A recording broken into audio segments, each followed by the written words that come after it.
सभी मित्रों को नमस्कार। मैं पुष्पत यादव ददरा एकेडमी के ऑनलाइन प्लेटफॉर्म पर एक बार फिर सभी का स्वागत करता हूं। मित्रों, हम लोग हिंदी व्याकरण का अध्ययन कर रहे हैं और हिंदी व्याकरण में हम लोग वर्ण विचार पर चर्चा कर रहे हैं। वर्ण विचार पर चर्चा के क्रम में हम लोग हिंदी वर्णमाला का अध्ययन कर चुके हैं, स्वर, व्यंजन, अयोगवाह का अध्ययन कर चुके हैं। भाषा को अच्छी तरह से समझने के लिए हम लोग स्वर, व्यंजन के उच्चारण स्थान, उच्चारण प्रयत्न, उच्चारण करण आदि की भी हम लोग चर्चा कर चुके हैं। तो किसी भी भाषा का शुद्ध रूप से उच्चारण करने के लिए केवल वर्णों का शुद्ध उच्चारण ही आवश्यक नहीं है, अर्थात स्वर और व्यंजनों का शुद्ध उच्चारण और उनका उच्चारण स्थल, उच्चारण प्रयत्न, उच्चारण करण की ही जानकारी आवश्यक नहीं है, बल्कि शब्द तथा वाक्य स्तर पर भी हमको शुद्ध उच्चारण करना अति आवश्यक है। शब्द तथा वाक्य स्तर पर शुद्ध उच्चारण करने के लिए हमें वर्णों के उच्चारण स्थल, उच्चारण प्रयत्न, उच्चारण करण के साथ ही कुछ अन्य पक्षों की जानकारी भी आवश्यक है, जिन्हें भाषा के भाषिक पक्ष कहा जाता है। जब तक इन भाषिक पक्षों का सम्यक प्रयोग वाक्य स्तर, शब्द स्तर पर नहीं होगा, तब तक भाषा का शुद्ध व सार्थक उच्चारण संभव ही नहीं होगा। तो आज की कक्षा में हम लोग क्या पढ़ेंगे कि भाषा के भाषिक पक्ष। तो आज का हमारा जो टॉपिक है वह है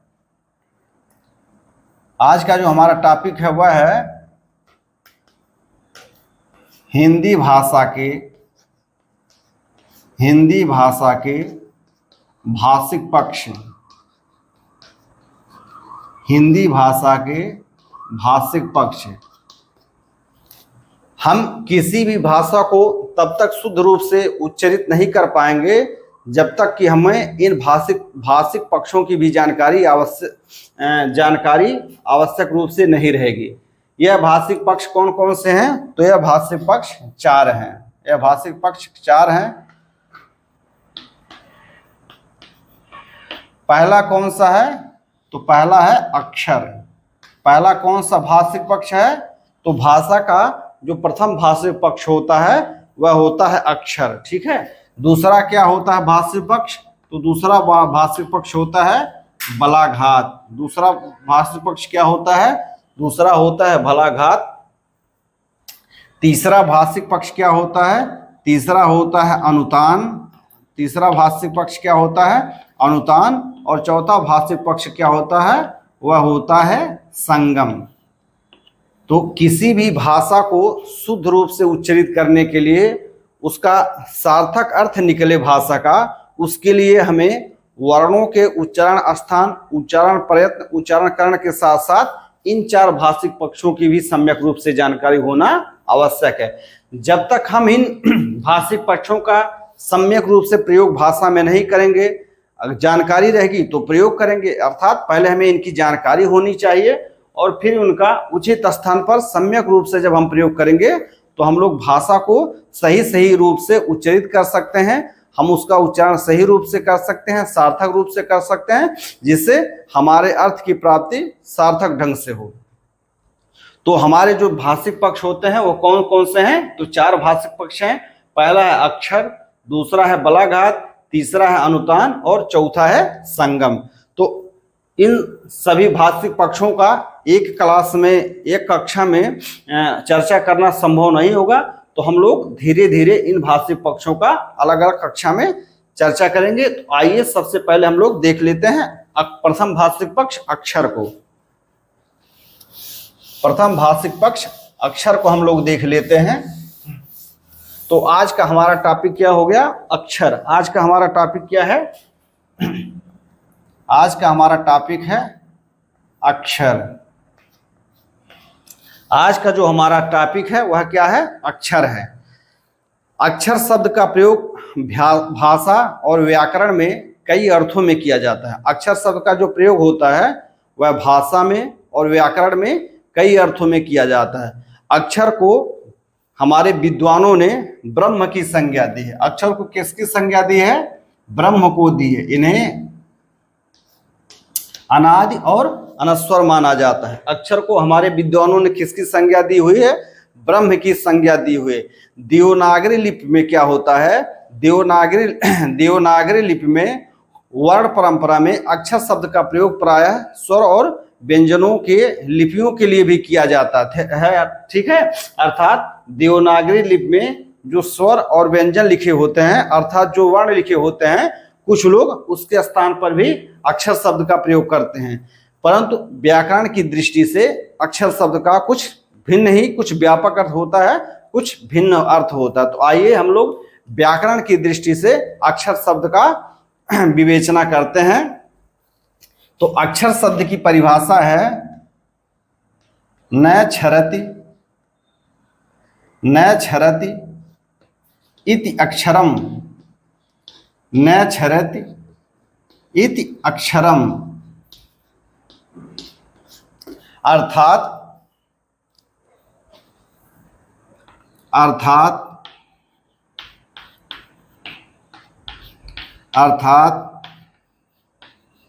जिसका क्षरण न हो, अर्थात जिसका क्षरण न हो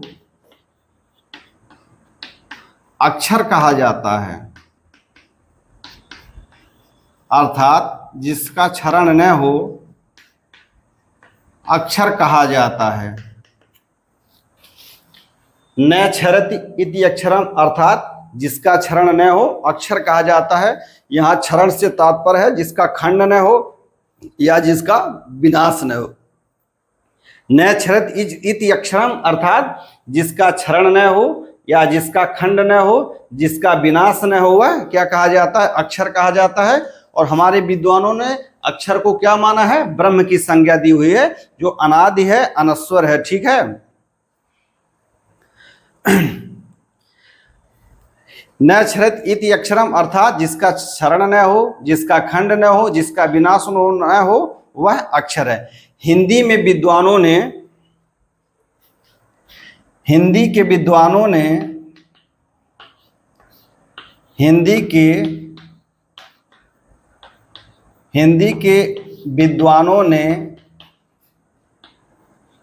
न क्षरति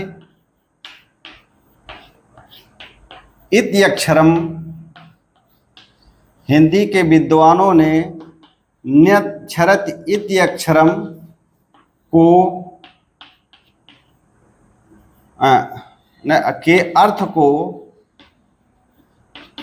के अर्थ को दो रूपों में ग्रहण किया है, दो रूपों में ग्रहण किया है। हिंदी के विद्वानों ने न क्षरत इति अक्षरम के अर्थ को दो रूपों में ग्रहण किया है।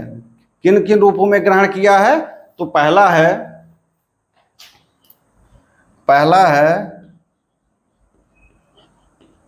भाषा के लिखित रूप के लिए, भाषा के लिखित रूप के लिए, भाषा के लिखित रूप के अर्थ में, भाषा के लिखित रूप के अर्थ में। और दूसरा है भाषा के मौखिक रूप के, भाषा के मौखिक रूप के अर्थ में। न क्षरत इति अक्षरम के अर्थ को विद्वानों ने दो रूपों में ग्रहण किया है। पहले किस रूप में, तो हम लोग जानते हैं कि भाषा का व्याकरण है जो है वह दो रूपों के लिए चर्चित है, या भाषा दो प्रकार की होती है, पहली होती है मौखिक भाषा, दूसरी होती है लिखित भाषा। तो इसी प्रकार न क्षरत इति अक्षरम को विद्वानों ने दोनों रूपों के लिए प्रयोग किया है, दोनों रूपों के लिए प्रयोग किया है। तो भाषा के लिखित रूप के लिए क्या है कि लिखित रूप में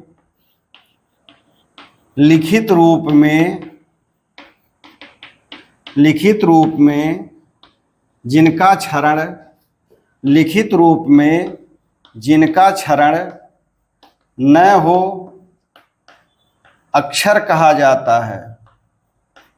अक्षर कहा जाता है।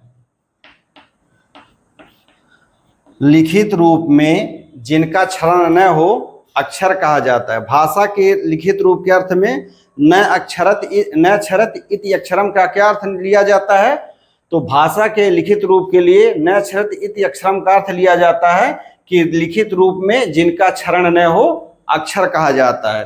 फिर है भाषा के मौखिक रूप के अर्थ में, तो भाषा के मौखिक रूप के अर्थ में न अक्षरत इति अक्षरम का क्या अर्थ लिया जाता है?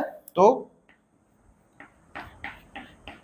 मौखिक रूप में मौखिक रूपों में जिनका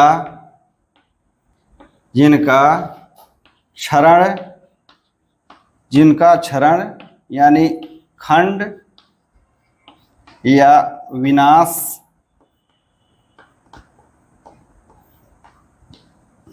न हो अक्षर कहे जाते हैं। अक्षर कहे जाते हैं। विद्वानों ने अक्षर शब्द की जो परिभाषा दी है वह क्या है? न क्षरत इति अक्षरम, अर्थात जिसका क्षरण न हो, जिसका विनाश न हो, जिसका खंड न हो उसे अक्षर कहते हैं। ठीक है, तो विद्वानों ने अक्षर को ब्रह्म की संज्ञा दी हुई है जो अनादि है, अनश्वर है, ठीक है, अनंत है। हिंदी के विद्वानों ने न क्षरत इति अक्षरम के अर्थ को दो रूपों में ग्रहण किया है।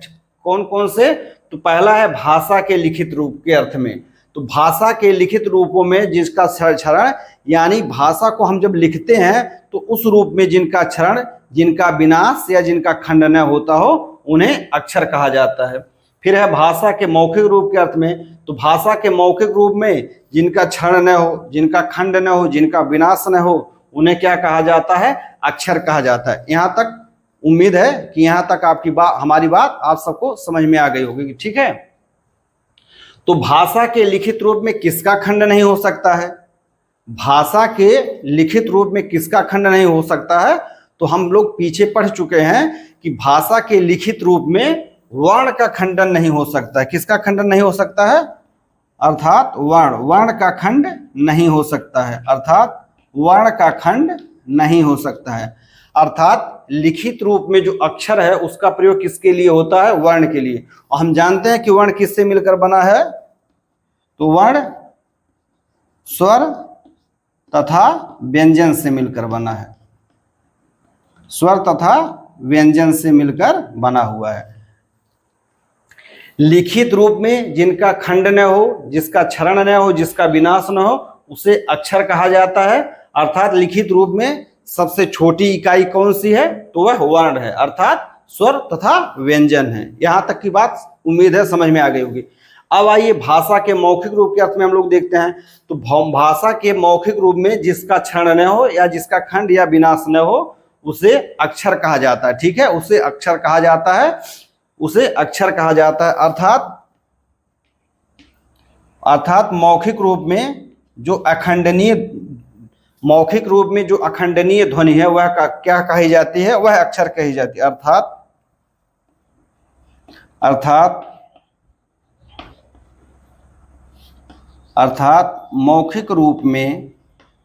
मौखिक रूप में अखंडनीय ध्वनि अक्षर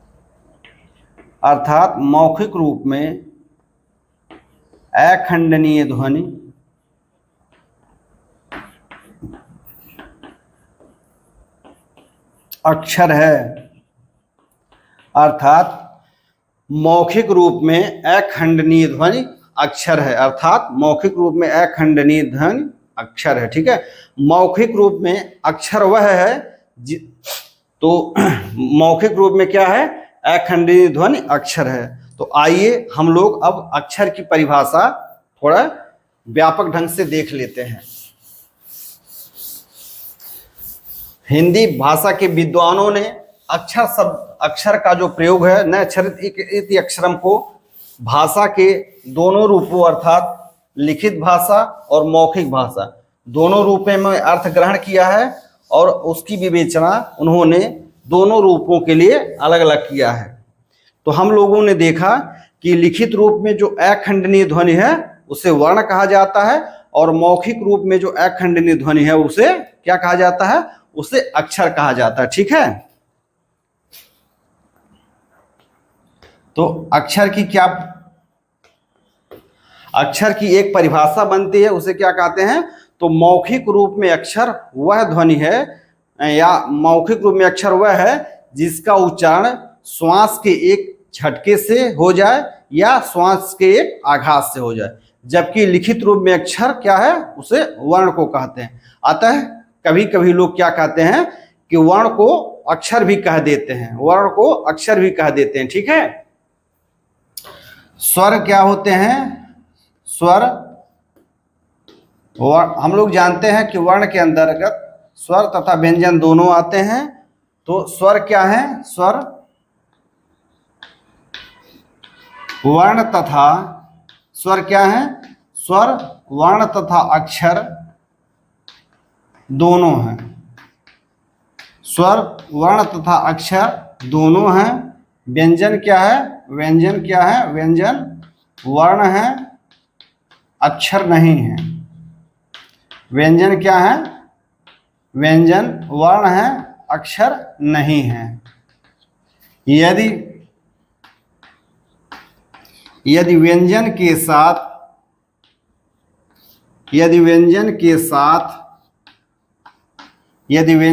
साथ स्वर का संयोग हो जाए, यदि व्यंजन के साथ स्वर का संयोग हो जाए तो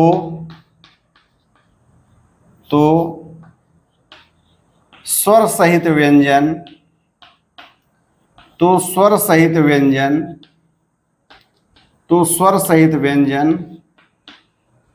अक्षर कहे जाएंगे। तो स्वर सहित व्यंजन अक्षर कहे जाएंगे। तो स्वर सहित व्यंजन क्या होगा, अक्षर कहे जाएंगे। स्वर क्या है, स्वर वर्ण तथा अक्षर दोनों हैं। व्यंजन क्या है, व्यंजन वर्ण है अक्षर नहीं है। यदि व्यंजन के साथ स्वर का संयोग हो जाए तो स्वर सहित व्यंजन अक्षर कहे जाते हैं। स्वर सहित व्यंजन क्या कहे जाएंगे, अक्षर कहे जाएंगे। जैसे इसको हम लोग उदाहरण की दृष्टि से समझ लेते हैं। जैसे हमारे पास एक शब्द है पानी, हमारे पास एक शब्द है पानी, ठीक है। अब हम इसका खंड करते हैं, पानी का हम लोग खंड करते हैं, तो इसका पहला खंड हम लोग करते हैं उच्चारण की दृष्टि से। पानी का हम लोग खंड करते हैं, पहला क्या करते हैं, तो उच्चारण की दृष्टि से। उच्चारण की दृष्टि से यदि हम पानी का खंड करेंगे तो हमारे पास दो ध्वनि मिलेगी। हमारे पास क्या मिलेगी, हमारे पास दो ध्वनि मिलेगी, ठीक है, या दो ध्वनियां मिलेंगी। कौन कौन सी, पा और नी। हमारे पास दो ध्वनियां मिलेंगी उच्चारण की दृष्टि से। यदि हम पानी का खंड करें तो हमारे पास दो ध्वनियां मिलेंगी। पहली ध्वनि रहेगी पा और दूसरी ध्वनि रहेगी नी, ठीक है। अब हम पा और नी का उच्चारण की दृष्टि से खंड करें तो क्या इसका खंड संभव है? यदि हम पा और नी का पुनः उच्चारण की दृष्टि से खंड करना चाहें तो क्या इनका खंड संभव है? तो आइए देखते हैं। पा को हम लोग हलंत प धन आ और नी को हम लोग हलंत न धन दीर्घी इस रूप में लिख सकते हैं। तो क्या हम पा का उच्चारण प आ और नी का उच्चारण न ई करेंगे तो क्या यह एक कोई सार्थक ध्वनि बन पाएगी? तो उम्मीद है आप लोग बात समझ पा रहे होंगे कि हम पा को प धन आ और नी को न धन दीर्घी इस तरह से नहीं बोल पाते हैं। अर्थात उच्चारण की दृष्टि से क्या हुआ, पा और नी दोनों ध्वनियां क्या हैं, प और नी दोनों ध्वनियां अखंडनीय हैं, अर्थात इनका और अधिक खंड नहीं किया जा सकता है। अर्थात उच्चारण की दृष्टि से पा को प धन आ और नी को न धन ई नहीं उच्चारित किया जा सकता। अर्थात उच्चारण की दृष्टि से पा और नी ध्वनियां अखंडनीय हैं। अर्थात उच्चारण की दृष्टि से पा और नी क्या हो गए? पा और नी क्या हो गए? अक्षर हो गए। उच्चारण की दृष्टि से पा और नी क्या हो गए? अक्षर हो गए। अब हम लोग लिखित रूप की दृष्टि से देखते हैं। लिखित रूप की दृष्टि से अब हम लोग पानी शब्द का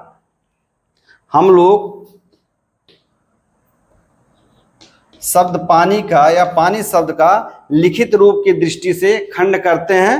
तो इसको हम लोग सबसे पहले क्या खंड करेंगे? इसका दो खंड होगा, पा धन नी। ठीक है, तो क्या पा का लिखित रूप में और खंड हो सकता है? तो अवश्य हो सकता है। पा को हम लोग लिख सकते हैं लिखित रूप में प धन आ, और नी को हम लोग लिख सकते हैं हल सहित न धन दीर्घ ई। हल सहित न धन दीर्घ ई। ठीक है, तो लिखित रूप में हम देखते हैं कि पानी को पहले पा और नी में खंडित किया जाता है, उसके बाद प धन आ के रूप में खंड किया जा सकता है और नी को न धन ई के रूप में खंड किया जा सकता है। अब हम प धन आ का और खंड करना चाहते हैं, तो क्या अब इसका खंड संभव है? क्या अब इसका विखंडन संभव है? अर्थात क्या इनका क्षरण किया जा सकता है? तो लिखित रूप में प धन आ न धन ई, यानी प यहाँ हल सहित है और न भी हल सहित है, तो क्या इन दोनों का और अधिक खंड किया जा सकता है? तो नहीं किया जा सकता है। अर्थात यहाँ पर प धन आ और न धन ई ये दोनों ध्वनियाँ क्या हैं? ये दोनों ध्वनियाँ क्या हैं? यह दोनों वर्ण ध्वनियाँ नहीं, ठीक है, ध्वनियाँ गलत है। ये दोनों वर्ण अखंडनीय हैं, यह दोनों वर्ण अखंडनीय है। ठीक है, अर्थात हल सहित प और आ को पुनः हम खंडित नहीं कर सकते हैं, हल सहित न और दीर्घ ई को हम पुनः खंडित नहीं कर सकते हैं। अर्थात यह दोनों वर्ण क्या है? यह दोनों वर्ण मतलब चारों वर्ण अखंडनीय हैं। तो यह और प क्या है? व्यंजन है। आ क्या है? स्वर है। न क्या है? व्यंजन है। ई क्या है? स्वर है। अर्थात लिखित रूप से स्वर और व्यंजन अखंडनीय है। लिखित रूप से क्या है? लिख लेते हैं। तो लिखित रूप में स्वर तथा व्यंजन का क्षरण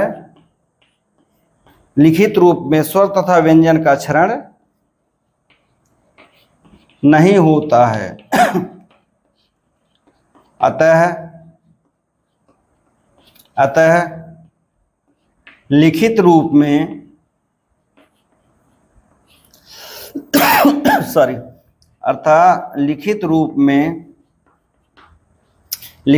में वर्ण क्या है? अर्थात लिखित रूप में वर्ण क्या है? अक्षर हैं। उम्मीद है कि हमने न क्षरति इति अक्षरम का उच्चारण की दृष्टि से और लिखित रूप की दृष्टि से आप लोगों को समझाने का प्रयास किया है। हो सकता है आप लोगों को इसमें कोई संशय हो, लेकिन मुझे जहां तक लगता है आप लोगों को इसको समझने में कोई भी संशय नहीं होना चाहिए। तो अक्षर की जो परिभाषा है वह उच्चारण की दृष्टि से यानी मौखिक दृष्टि से और लिखित दृष्टि से हमने दोनों को आपके सामने समझा दिया है। यही कारण है कि बहुत से लोग वर्ण को अक्षर कहकर भी पुकारते हैं। यही कारण है कि बहुत से लोग हिंदी वर्णमाला के वर्णों को अक्षर भी कहते हैं। हिंदी वर्णमाला के वर्णों को क्या कहते हैं? अक्षर भी कहते हैं। आइए तो हम लोग अक्षर के विषय में और अधिक आगे चर्चा करते हैं। नैच्छरत इति अक्षरम का हिंदी के वैज्ञानिकों ने, हिंदी के विद्वानों ने दो रूपों में ग्रहण किया है, उच्चारण की दृष्टि से और लेखन की दृष्टि से। तो उच्चारण की दृष्टि से अक्षर की परिभाषा दूसरी बनती है, लेखन की दृष्टि से वर्णों को ही अक्षर कहा जाता है, इसीलिए कुछ लोग हिंदी वर्णमाला के वर्णों को अक्षर भी कहते हैं। हम जानते हैं कि जो भाषा का शुद्ध रूप होता है वह उच्चरित रूप होता है, न कि लिखित रूप। भाषा का जो शुद्ध रूप माना जाता है वह उच्चरित रूप ही माना जाता है, क्योंकि हम लोग जैसा उच्चारण करेंगे वैसा ही लिखेंगे। तो यदि हमारा उच्चारण गलत होगा तो जाहिर सी बात है कि हमारा लेखन भी गलत होगा। इसीलिए जो भाषा का मानक रूप माना जाता है वह न लिखित रूप न मान करके क्या माना जाता है, उच्चरित रूप माना जाता है। कुछ लोगों को इस बात में हो सकता है संशय हो, लेकिन हमारी बात आप समझने का प्रयास करिए कि संस्कृत भाषा का केवल उच्चरित रूप बदला, न कि लिखित रूप। संस्कृत भाषा का उच्चरित रूप बदला और उससे पाली, प्राकृत, अपभ्रंश और हिंदी का सृजन हुआ। ठीक है, अगर यदि लिखित रूप में होता तो संस्कृत तब भी वैसे लिखी जाती है, आज भी वैसे लिखी जाती है, तो भाषा में जो परिवर्तन होता वह परिवर्तन नहीं होता। तो भाषा का जो शुद्ध रूप है वह कौन सा रूप है, उच्चरित रूप है, और उच्चरित रूप से ही लिखित रूप पूर्णतया प्रभावित होता है। यदि उच्चारण की दृष्टि से भाषा में कोई दोष आता है तो वह धीरे धीरे लिखित रूप में दोष आता है और वह धीरे धीरे क्या भाषा का दोष बन जाता है। तो हम जानते हैं कि भाषा का शुद्ध रूप क्या है, उच्चरित रूप है। अतः भाषा के उच्चरित रूप को ही मानक माना जाता है। अतः अक्षर की जो परिभाषा है वह क्या है, वह उच्चरित रूप को ही ध्यान में रखकर मानक माना गया है। वह क्या माना गया है, वह भाषा के उच्चरित रूप को ध्यान में रखकर ही माना गया है। तो भाषा अक्षर की परिभाषा क्या है, अक्षर की परिभाषा है, तो हम लोग अक्षर की एक व्याकरणिक परिभाषा देख लेते हैं। ठीक है,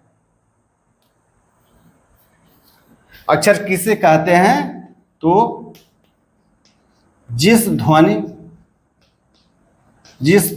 या ध्वनि समूह का उच्चारण, जिस ध्वनि या ध्वनि समूह का उच्चारण, जिस ध्वनि या ध्वनि समूह का उच्चारण श्वास के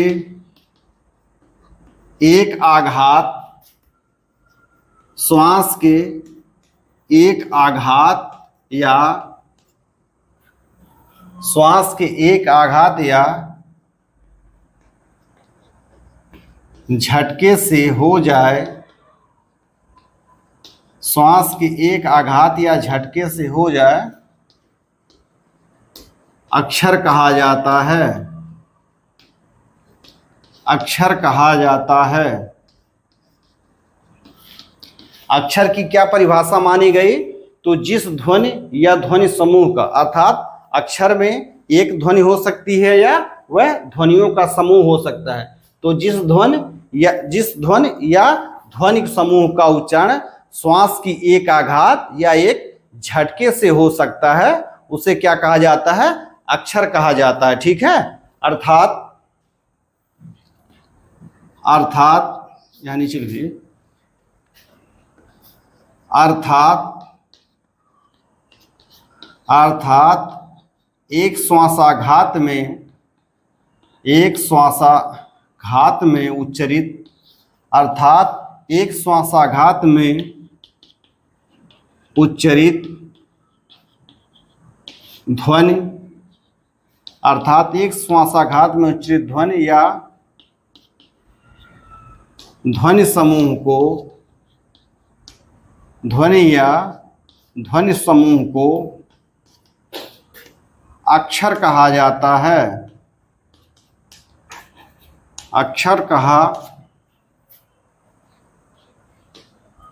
जाता है। अक्षर की परिभाषा क्या हो गई, तो जिस ध्वनि या ध्वनि समूह का उच्चारण श्वास के एक आघात या झटके से हो जाए, अक्षर कहा जाता है। अर्थात एक श्वासाघात में उच्चरित ध्वनि या ध्वनि समूह को अक्षर कहा जाता है। ठीक है, अक्षर की सैद्धांतिक परिभाषा क्या हो गई? तो अक्षर की सैद्धांतिक परिभाषा यही हो गई, ठीक है, कि किसी एक ध्वनि या ध्वनि समूह को एक साथ उच्चारित न्यूनतम इकाई को क्या कहा जाता है? अक्षर कहा जाता है। अक्षर की सैद्धांतिक परिभाषा क्या हो गई? कि किसी एक ध्वनि या ध्वनि समूह की एक साथ उच्चारित न्यूनतम इकाई को अक्षर कहा जाता है। न्यूनतम इकाई को एक साथ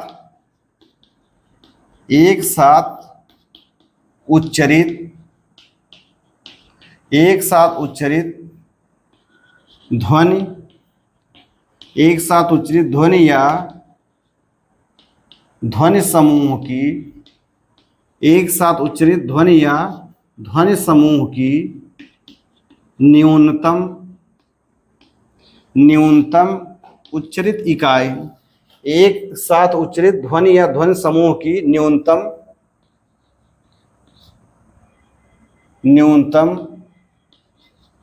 उच्चारित इकाई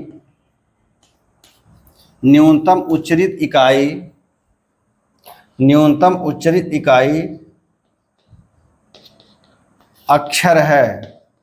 न्यूनतम उच्चारित इकाई क्या है? अक्षर है। अर्थात एक सांस में हम न्यूनतम एक अक्षर का उच्चारण कर सकते हैं, ठीक है।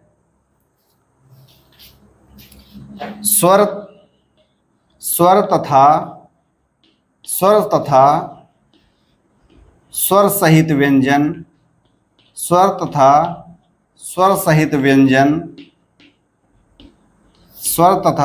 स्वर सहित व्यंजन क्या होते हैं? अक्षर होते हैं। स्वर तथा स्वर सहित व्यंजन क्या होते हैं? अक्षर होते हैं। स्वर तथा स्वर सहित व्यंजन अक्षर होते हैं। अब अक्षर का उदाहरण देख लीजिए। यथा अ, आ, क, प, क्या, क्यों, क्या है?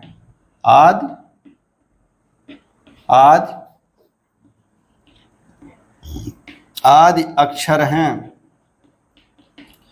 आदि अक्षर हैं। क्यों? क्योंकि अ का उच्चारण हम एक श्वासाघात में कर सकते हैं।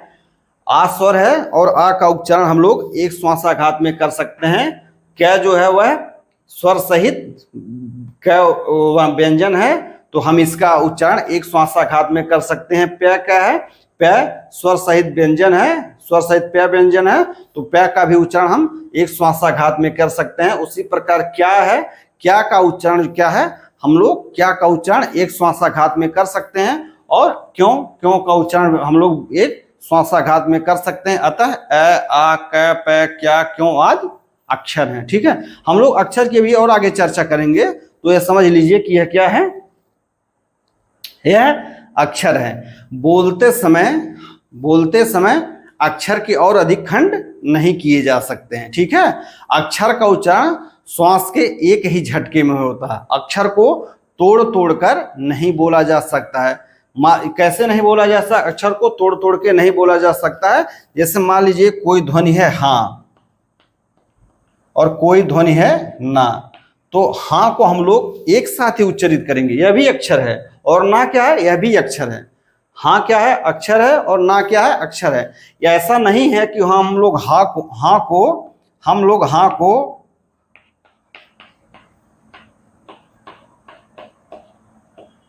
हम लोग इस तरह से बोल सकते हैं कि पहले हल सहित है बोलें, फिर आ बोलें, फिर उसको अनुनासिक रूप में बोलें। अर्थात यदि हमको हाँ का उच्चारण करना है तो हमको है, आ और अनुनासिक ध्वनि इन तीनों का एक साथ ही उच्चारण करना पड़ेगा, तब हम लोग हाँ का उच्चारण कर सकते हैं। उसी प्रकार ना है, ना का उच्चारण करते समय ऐसा नहीं कि हम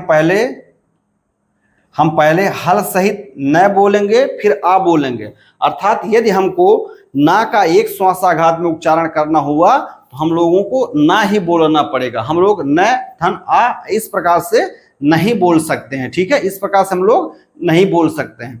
तो स्वर की अक्षर की परिभाषा क्या हो गई कि जिस ध्वनि या ध्वनि समूह का उच्चारण श्वास के एक ही आघात या एक ही झटके में हो वह क्या होता है, अक्षर कहा जाता है। क्योंकि किसी भी ध्वनि या ध्वनि समूह का उच्चारण स्वर की सहायता से होता है, बिना स्वर की सहायता से किसी भी ध्वनि का उच्चारण संभव नहीं है। अतः अक्षर की रचना में क्या होता है, स्वर हमारा केंद्र में होता है। अक्षर की रचना में क्या होता है, स्वर, अक्षर की रचना में, अक्षर की रचना में, अक्षर की रचना में क्या होता है, स्वर केंद्र में होता है, स्वर केंद्र में होता है। यह प्रश्न किसी परीक्षा में पूछा गया था, हमको परीक्षा तो नहीं याद पड़ रहा है, लेकिन यह सीधे प्रश्न पूछा गया था कि अक्षर की रचना में क्या केंद्र में होता है।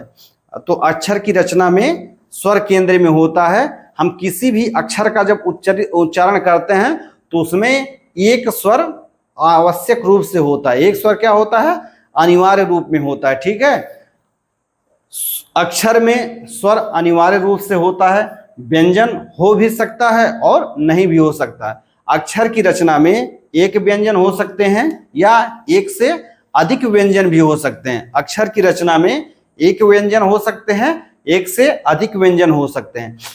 स्वर के पूर्व जो व्यंजन आते हैं उनको, स्वर के पूर्व आने वाले व्यंजन को प्रारंभ व्यंजन कहते हैं और स्वर के बाद आने वाले व्यंजन को अंत व्यंजन कहलाते हैं। ठीक है, स्वर के प्रारंभ में यानी जब हम किसी मान लीजिए जब हम एक अक्षर का निर्माण करते हैं तो इसके केंद्र में क्या होता है, इसके केंद्र में होता है स्वर, इसके केंद्र में होता है स्वर और इसके पूर्व क्या होता है, यहाँ व्यंजन हो सकता है, हो भी सकता है और नहीं भी हो सकता है। तो इसको क्या कहा जाता है, प्रारंभ व्यंजन। प्रारंभ में आने वाले व्यंजन को क्या कहा जाता है, प्रारंभ व्यंजन कहा जाता है। और स्वर के बाद आने वाले व्यंजन को क्या कहा जाता है, स्वर के बाद आने वाले व्यंजन को क्या कहा जाता है, अंत व्यंजन कहा जाता है। क्या कहा जाता है, अंत व्यंजन कहा जाता है। तो अक्षर की रचना में अक्षर की रचना में स्वर का रहना अनिवार्य है, उसमें व्यंजन का होना वैकल्पिक है। अर्थात अक्षर की रचना में स्वर के साथ व्यंजन हो भी सकते हैं और नहीं भी हो सकते हैं। एक अक्षर में एक से अधिक व्यंजन हो सकते हैं, एक अक्षर में एक से अधिक व्यंजन हो सकते हैं। ठीक है, अंत अक्षर में स्वर की क्या होती है, प्रधानता होती है। अक्षर में स्वर की प्रधानता होती है। एक अक्षर में एक ही स्वर होते हैं, एक से अधिक नहीं, परंतु उसके आगे या पीछे व्यंजन हो सकते हैं, व्यंजन गुच्छ हो सकते हैं या नहीं भी हो सकते हैं। ठीक है, तो हम लोग इतना समझ गए कि किसी भी अक्षर के रचना में स्वर क्या होता है, उसके केंद्र में होता है और किसी भी अक्षर में स्वर का होना अनिवार्य होता है। व्यंजन का होना क्या होता है, वैकल्पिक होता है। व्यंजन का होना क्या होता है, वैकल्पिक होता है। उम्मीद करते हैं यहाँ तक की बातें, यहाँ तक की चर्चा आप लोगों को समझ में आई होगी। आइए हम लोग अक्षर के विषय में कुछ आगे चर्चा करते हैं, अक्षर के विषय में और कुछ चर्चा करते हैं। तो हम लोगों ने अक्षर के विषय में विचार करना शुरू किया है। तो हम लोगों ने लिखित रूप में और मौखिक रूप में, दोनों रूपों में अक्षर की चर्चा की। लिखित रूप में वर्ण को भी अक्षर कहा जाता है, इसीलिए बहुत से लोग जो होते हैं वह वर्णमाला को अक्षरमाला भी कह सकते हैं। या यदि किसी शब्द को लिखा रहता है तो लोग कहते हैं कि इसमें बताइए कितने अक्षर होते हैं। तो अक्षर की जो मौखिक रूप से परिभाषा है वही मानक परिभाषा है। ठीक है, तो हम लोगों ने देखा कि किसी भी अक्षर के निर्माण में स्वर का होना अनिवार्य होता है, जबकि व्यंजन का होना क्या होता है, वैकल्पिक होता है। स्वर से पूर्व आने वाले व्यंजन को प्रारंभ व्यंजन और स्वर के बाद आने वाले व्यंजन को अंत व्यंजन कहा जाता है। अब मान लीजिए कोई शब्द दिया गया है, ठीक है, अब मान लीजिए कोई शब्द दिया गया है, तो हम कैसे जानेंगे कि यह कितने अक्षर वाला शब्द है। यदि कोई शब्द दिया गया है तो हमको यह कैसे पता लगेगा कि कितने अक्षर उस शब्द में हैं। तो आइए हम लोग पता करते हैं। तो अगला हम लोग बिंदु देखते हैं कि कितने अक्षर। कभी कभी कोई शब्द दिया रहता है, ठीक है, और उसको देख करके परीक्षा में प्रश्न पूछ लेता है कि इस शब्द में कितने अक्षर हैं, इस शब्द में कितने अक्षर हैं। तो किसी शब्द में कितने अक्षर हैं उसको जानने का हम लोग प्रयास करते हैं, ठीक है। तो किसी शब्द में कितने अक्षर होते हैं इसका निर्धारण उसमें उच्चारित स्वर की संख्या के आधार पर किया जाता है। कितने अक्षर का निर्धारण, कितने अक्षर,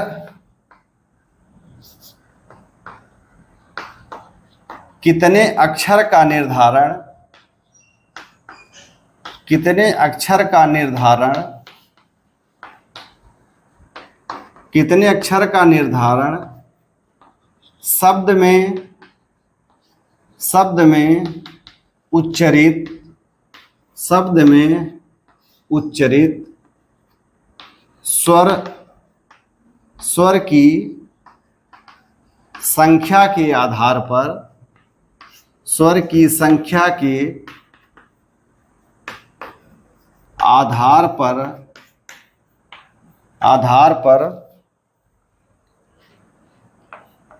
किया जाता है।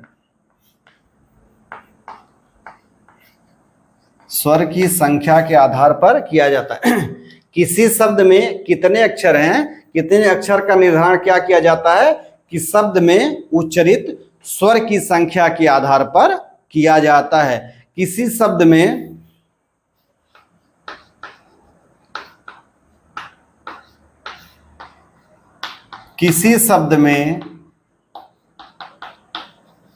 जितने स्वर, किसी शब्द में जितने स्वर उच्चारित होते हैं, किसी शब्द में जितने स्वर उच्चारित होते हैं, किसी शब्द में जितने स्वर, किसी शब्द में जितने स्वर उच्चारित होते हैं, शब्द में उतने ही अक्षर, शब्द में उतने ही अक्षर माने जाते हैं। शब्द में उतने ही अक्षर माने जाते हैं। किसी शब्द में जितने स्वर उच्चारित होते हैं शब्द में उतने ही अक्षर माने जाते हैं। तो क्या इसका तात्पर्य हुआ? लिखित रूप में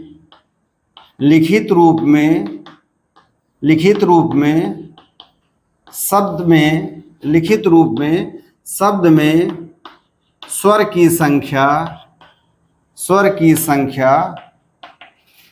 लिखित रूप में शब्द में स्वर की संख्या अधिक हो सकती है। स्वर की संख्या अधिक हो सकती है।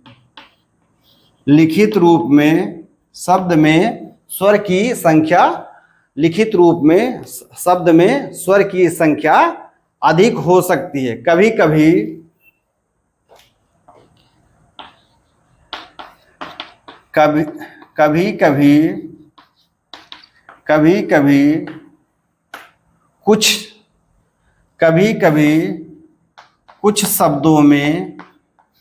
कभी कुछ शब्दों में स्वर अ का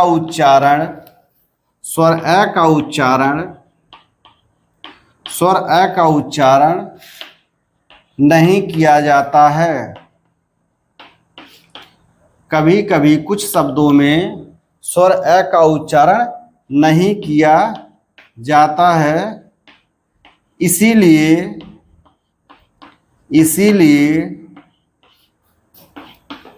लिखित रूप में स्वर संख्या, इसीलिए लिखित रूप में स्वर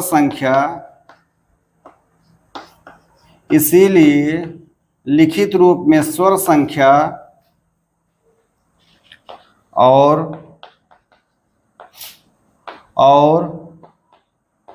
उच्चारित रूप में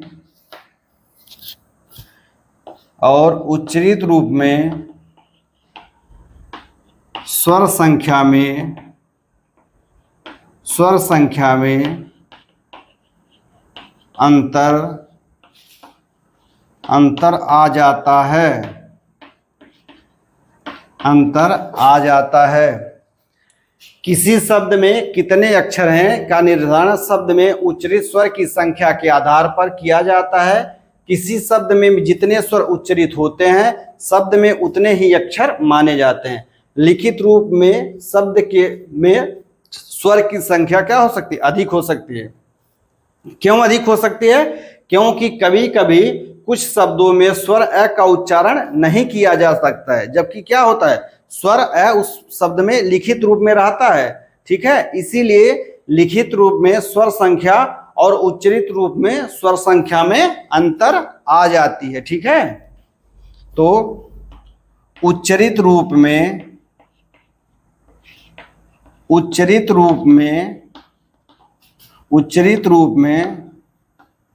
स्वर अ का उच्चरित रूप में स्वर अ का उच्चारण उच्चरित रूप में स्वर अ का उच्चारण न किया जाना ही अलोप कहा जाता है। अलोप कहा जाता है। उच्चरित रूप में स्वर अ का उच्चारण नहीं किया जाना ही अलोप कहा जाता है। और अलोप के कारण क्या होता है कि स्वर की जो लिखित संख्या होती है और स्वर का जो उच्चरित संख्या होता है उन दोनों में क्या होता है, अंतर हो जाता है। अर्थात लिखित रूप में स्वर तो अधिक रहता है लेकिन उच्चरित रूप में क्या होता है, स्वर कम हो जाता है। उच्चरित रूप में क्या हो जाता है, स्वर कम हो जाता है। तो आइए हम लोग अक्षर निर्धारण की जो विधि है अर्थात अलोप विधि है उसके विषय में पढ़ते हैं। ठीक है, तो अलोप विधि कौन सी है? तो उच्चरित रूप में स्वर अ का उच्चारण नहीं किया जाना ही अलोप कहलाता है। उच्चरित रूप में स्वर अ का उच्चारण न किया जाना ही क्या कहा जाता है, अलोप कहा जाता है। तो आइए हम लोग अलोप की विधि देख लेते हैं। अलोप की विधि देख लेते हैं कि अलोप कहाँ कहाँ पर होता है, उसके क्या क्या नियम है, तभी हम लोग किसी शब्द में स्वर का उच्चारण सही प्रकार से समझ पाएंगे और किसी शब्द में कितने अक्षर हैं हम लोग उसका निर्धारण कर पाएंगे। ठीक है, तो आइए हम लोग क्या करते हैं, हम लोग अक्षर निर्धारण की विधि के पर चर्चा करते हैं। अक्षर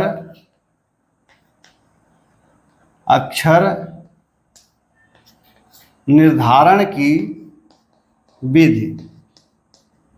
अक्षर निर्धारण की विधि, तो हम लोग अक्षर निर्धारण की विधि पर चर्चा करते हैं।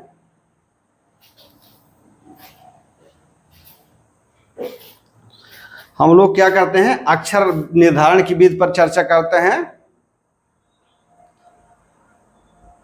अक्षर का निर्धारण अभी हमने चर्चा किया है कि स्वर की संख्या के आधार पर किया जाता है। स्वर की संख्या ज्ञात करने के लिए क्या किया जाता है कि हम लोग शब्द का वर्ण विच्छेद करते हैं। और वर्ण विच्छेद यह क्या किया जाता है, यह लिखित के आधार पर नहीं किया जाता है बल्कि शब्द के उच्चारण के आधार पर स्वर की संख्या का निर्धारण किया जाता है। स्वर के लिखित रूप का स्वर निर्धारण में गणना नहीं होता है। स्वर निर्धारण के लिए हम लोग क्या करते हैं, अभी चर्चा किए हैं कि हम लोग अलोप विधि का प्रयोग किया जाता है। क्या किया जाता है, अलोप विधि का प्रयोग किया जाता है। तो अलोप विधि क्या है, तो भाषा में कभी कभी ऐसी स्थिति बन पाती है कि शब्द के मध्य में अथवा शब्द के अंत में लिखित रूप में तो स्वर अ रहता है, लिखित रूप में तो स्वर अ रहता है, लेकिन जब हम उसका उच्चारण करते हैं तो स्वर अ का उच्चारण नहीं किए करते हैं। यह स्थिति कहाँ होती है, यह स्थिति अलोप की स्थिति जो होती है वह होती है शब्द के मध्य में और शब्द के अंत में। तो शब्द के प्रारंभ में अलोप का प्रयोग नहीं होता है, तो शब्द के मध्य में और शब्द के अंत में अलोप का प्रयोग होता है। ठीक है, उसमें क्या होता है कि हम लोग लिखित रूप में लिखित रूप में स्वर ए रहता है लेकिन उच्चरित रूप में स्वर ए नहीं रहता है। जैसे जैसे हमने एक लिखित रूप में शब्द लिखा जनता, लिखित रूप में हमने एक शब्द लिखा जनता, लेकिन जनता का हम जो उच्चारण करते हैं, आप भी उच्चारण करके देख लीजिए, तो जनता का उच्चारण हम लोग क्या करते हैं, जनता का उच्चारण हम लोग करते हैं जनता, अर्थात जनता। देखिए यहाँ पर लिखित रूप में न में स्वर अ है, लिखित रूप में न में स्वर अ है, लेकिन उच्चरित रूप में न में स्वर अ नहीं है। यही लिखित रूप में स्वर अ रहे, उच्चरित रूप में स्वर अ नहीं रहे, यही क्या होता है, यही अ का लोप हो जाता है। इसी को स्वर निर्धारण की अलोप विधि कहा जाता है। उम्मीद है कि यह बात आप लोगों को समझ में आ रही होगी। ठीक है, एक दूसरा शब्द हम लोग लेते हैं, एक दूसरा शब्द है जैसे उल्टा। ठीक है, एक दूसरा शब्द है क्या, उल्टा। उल्टा को हम लोग जब बोलते हैं तो हम लोग उल्टा नहीं बोलते हैं, हम लोग सीधे सीधे क्या बोलते हैं, उल्टा। हम लोग उल्टा नहीं बोलते हैं, लेकिन हम लोग क्या बोलते हैं, उल्टा। अर्थात लेखन में उल्टा में ल में तो स्वर अ है, लेकिन जब हम इसका उच्चारण करते हैं तो ल में अ स्वर का लोप हो जाता है। इसी को क्या कहा जाता है, इसी को अलोप कहा जाता है। ठीक है, और हमने बताया कि अलोप का जो प्रयोग होता है वह शब्द के प्रारंभ में नहीं होता। अर्थात यहां पर मान लीजिए जैसे हम लिख लिए अगर, तो ऐसा नहीं है कि इस प्रारंभ वाले अ का लोप हो जाएगा। अलोप का प्रयोग सदैव ही शब्द के मध्य में होता है या शब्द के अंत में होता है। शब्द के अंत में हम लोग देख रहे हैं, तो मान लीजिए जैसे राम है, ठीक है, राम है, लेकिन हम लोग इसका उच्चारण राम नहीं करते, हम लोग जल्दबाजी में क्या करते हैं, राम। अर्थात जब हम लोग मैं का उच्चारण करते हैं तो स्वर मैं वाले अ स्वर का हम लोग क्या कर देते हैं, लोप कर देते हैं। तो उम्मीद है कि आप लोग अलोप को समझ गए होंगे। ठीक है, इसके 3-4 नियम हैं, उसमें क्या उसको हम लोग आगे देखते हैं। ठीक है, तो अलोप यही क्या हो गया, यही हो गया अलोप। और एक शब्द हम लोग देख लेते हैं जैसे आज है। लिखने में तो यह आज है, आज आज, ठीक है, लेकिन हम लोग बोलते क्या है, आज आज। ठीक है, हम लोग क्या बोलते हैं, आज आज जय नहीं बोलते कि ऐसा नहीं जय का हम लोग उच्चारण करते हैं कि इसमें अ स्वर सुनाई देता है। अर्थात लिखित रूप में स्वर अ रहता है, लेकिन उच्चरित रूप में स्वर अ का लोप हो जाता है। यही स्वर निर्धारण की अलोप विधि है। उम्मीद है कि इतनी बात आप लोगों को समझ में आ गई होगी। अब अलोप का फायदा क्या होता है, हम लोग क्या यह दोष है, तो अलोप का यह फायदा होता है कि यह शब्द उच्चारण में अक्षर की संख्या कम हो जाती है। अक्षर की संख्या कम होने से क्या होता है कि हम लोग एक श्वास में क्या करते हैं, ज्यादा शब्दों का उच्चारण कर सकते हैं। ठीक है, ऐसा करने से हमको क्या होती है, या वक्ता को क्या होता है, वक्ता को अधिक शब्द उच्चारण करने में समय मिलता है।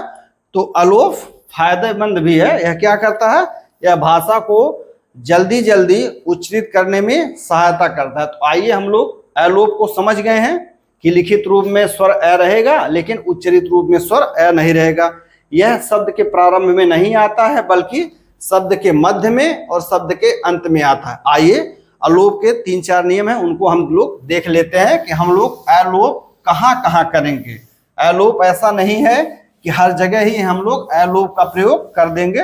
अलोप के निर्धारण की कुछ शर्तें हैं। तो आइए हम लोग अलोप की पहली विधि देखते हैं।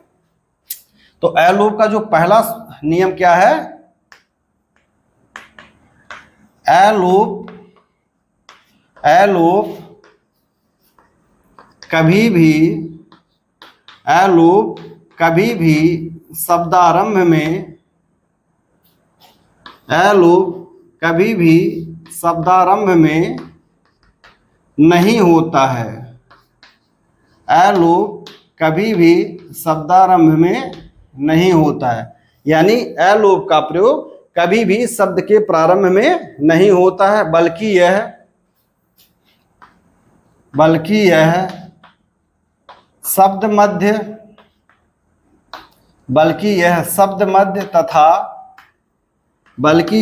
मध्य तथा शब्दांत में, बल्कि यह शब्द मध्य तथा शब्दांत में उपस्थित शब्द मध्य या शब्दांत में उपस्थित या प्रकट होता है, उपस्थित या प्रकट होता है। ए लोप कभी भी शब्दारंभ में नहीं होता है, बल्कि क्या होता है, यह शब्द मध्य या शब्दांत में प्रकट होता है या शब्दांत में आता है। अक्षर के अंत में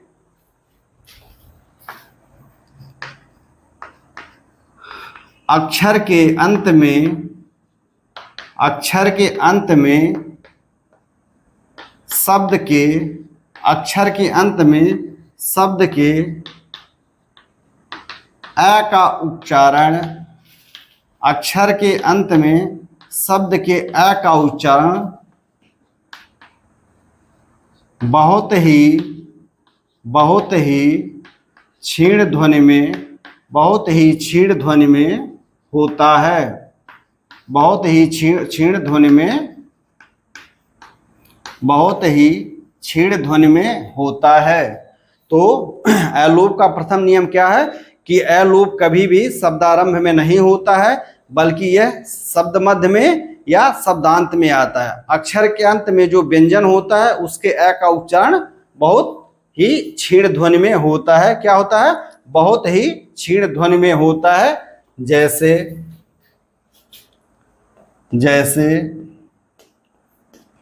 जनता को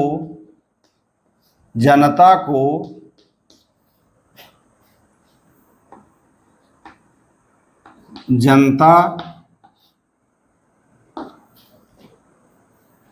बदला को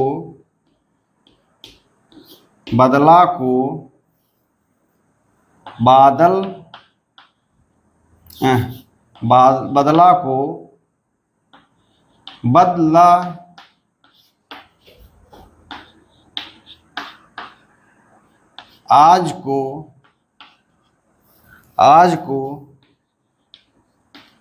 आज उच्चरित करते हैं, आज उच्चरित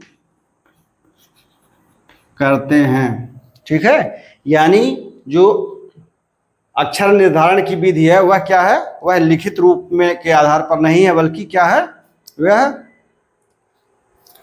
उच्चरित रूप में है। ठीक है, इसका दूसरा नियम क्या है? तो ए लोप का दूसरा नियम है कि व्यंजन तथा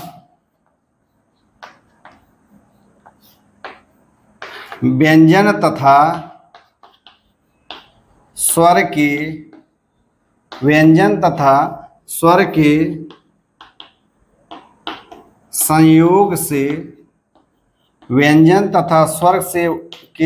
संयोग से बने व्यंजन तथा स्वर के संयोग से बने एक अक्षरी शब्दों में व्यंजन तथा स्वर के संयोग से बने एक अक्षरी शब्दों में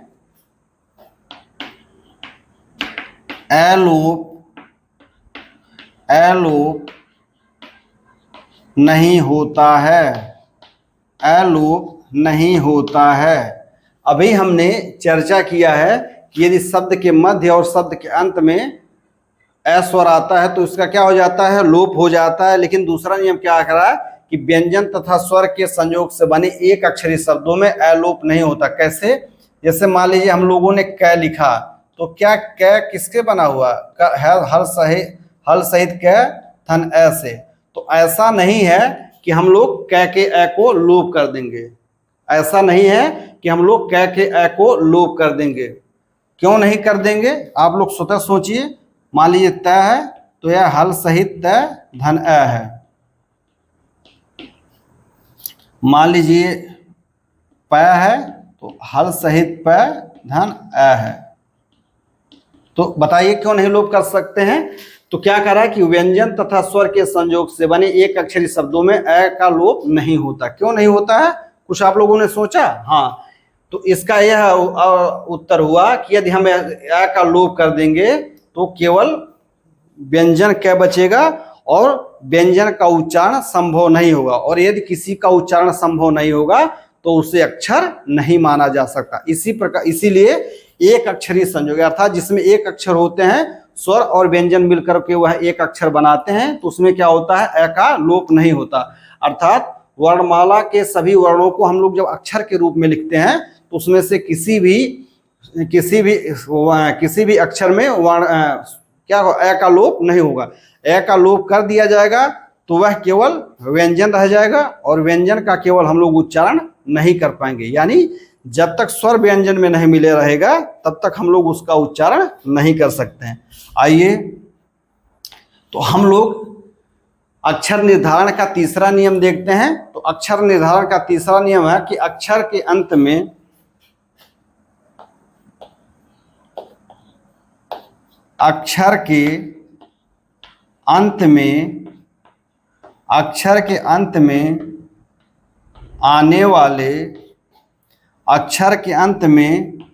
आने वाले संयुक्त व्यंजन, अक्षर के अंत में आने वाले संयुक्त व्यंजन कौन कौन से हैं? तो हमने वर्णमाला का अध्ययन करते समय देखा था। तो अक्षर के अंत में आने वाले संयुक्त व्यंजन, अक्षर के अंत में आने वाले संयुक्त व्यंजन क्ष, त्र, ज्ञ, स्र, स्र आदि के अ का लोप प्रायः नहीं होता है। क्या कह रहा है कि अक्षर के अंत में आने वाले संयुक्त व्यंजन क्ष, त्र, ज्ञ, स्र आदि के अ का लोप प्रायः नहीं होता है। यानी हमेशा अ का लोप नहीं होगा, यह नहीं बात है। क्या है कि प्रायः नहीं होता है। ठीक है, जैसे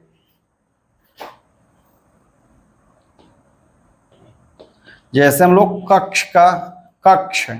कक्ष में क्ष को बोलते समय हम लोग समय लेते हैं तो अ का उच्चारण होता है कक्ष। ठीक है, यज्ञ, कक्ष, यज्ञ, मित्र और मिश्र, इन सब में अंतिम अ का लोप नहीं होता है। अंतिम अ का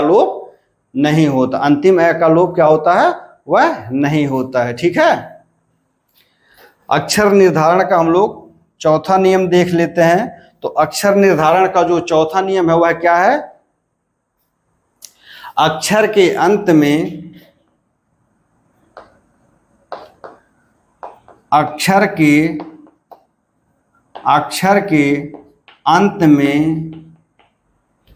वाले है जड़, अक्षर के अंत में आने वाले है जड़ होने पर भी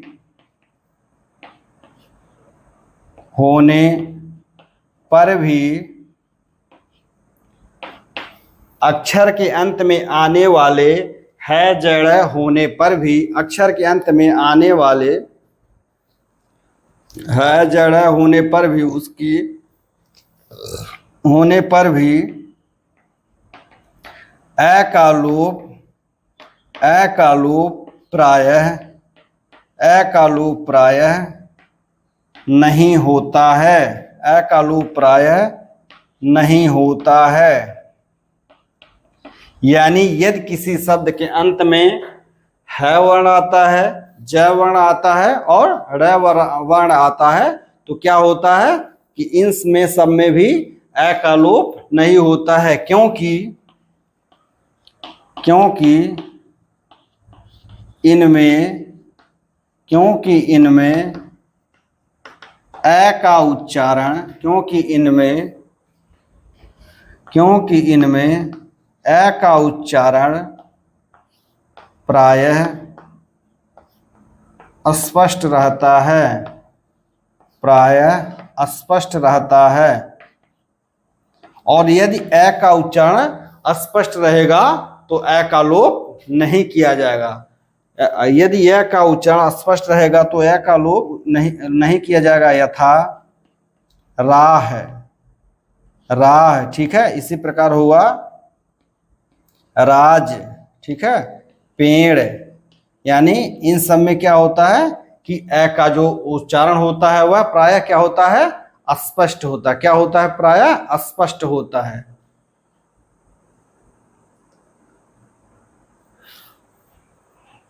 उसी प्रकार है, ज, ड़ है और भी कुछ वर्ण है, ठीक है। जैसे ड़ हो गया जो ट ठ ड ढ ड़ है, उसका भी अगर उच्चारण होता है तो भी ए का लोप नहीं होता। इसका जो हम लोग पांचवा नियम देख लेते हैं,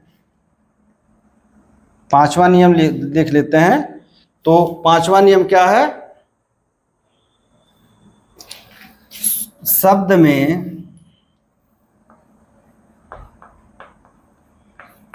में अक्षर का निर्धारण, शब्द में अक्षर का निर्धारण,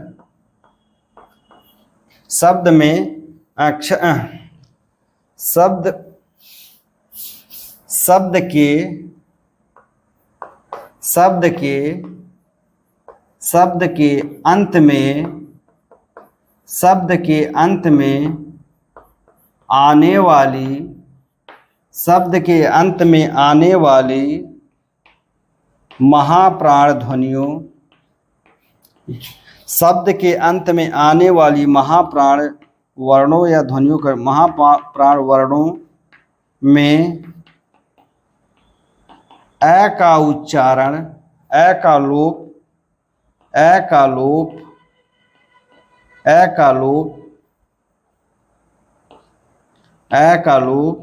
प्रायः नहीं होता है।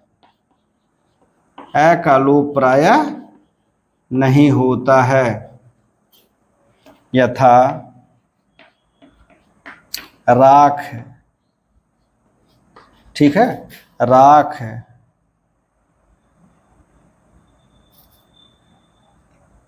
साध आदि।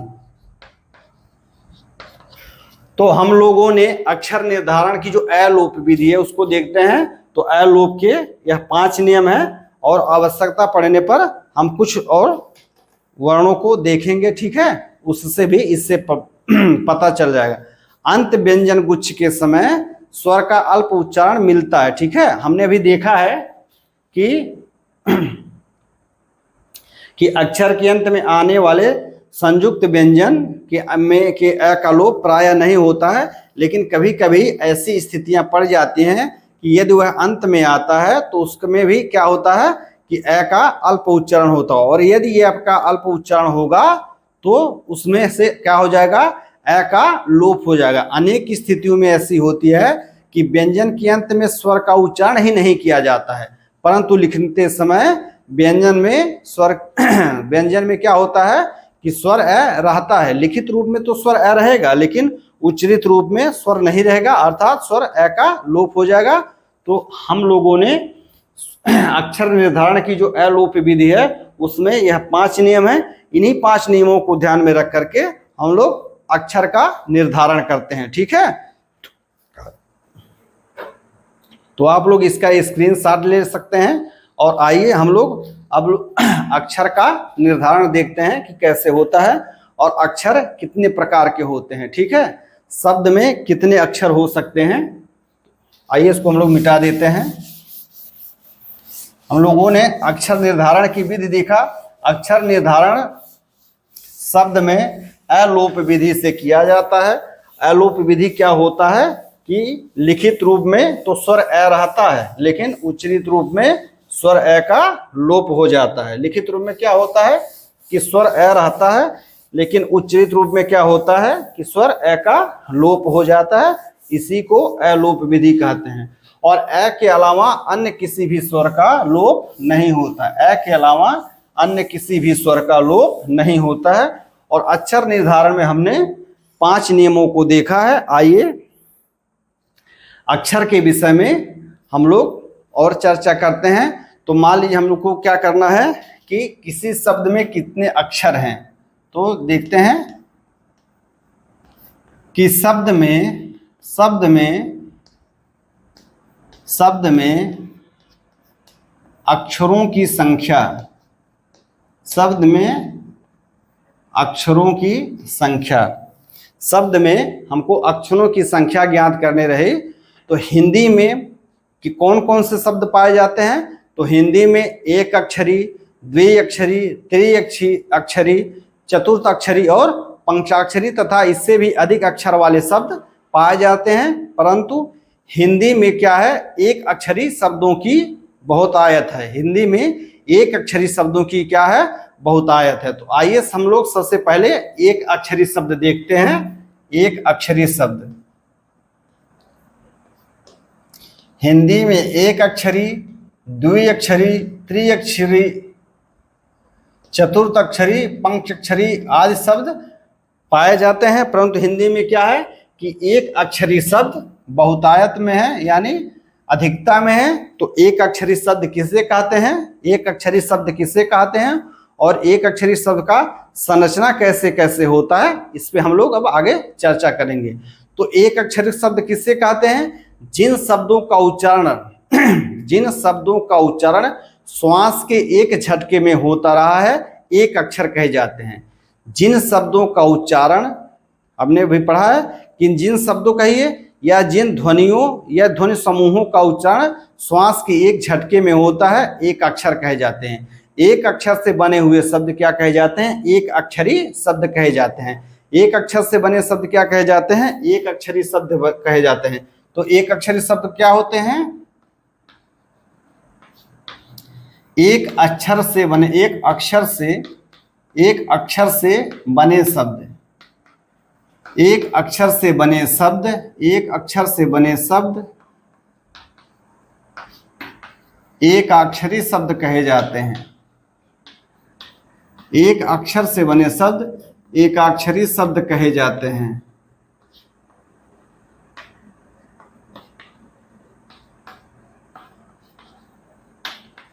एक अक्षरी शब्द क्या होते हैं, तो एक अक्षर से बने शब्द एक अक्षरी शब्द कहे जाते हैं। और अक्षर क्या होता है, तो जिन ध्वनियों या ध्वनि समूहों का उच्चारण श्वास के एक झटके में होता है, वह एक अक्षर कहे जाते हैं। और एक अक्षर से बने हुए शब्द क्या कहे जाते हैं, एक अक्षरी शब्द कहे जाते हैं। हिंदी में एक अक्षरी शब्द की रचना कैसी होती है, तो आइए हम लोग एक अक्षरी शब्द की रचना को देखते हैं। तो एक अक्षरी शब्द की रचना को देखते हैं, तो ठीक है। तो आइए इसमें पहला देखते हैं, एक अक्षरी एक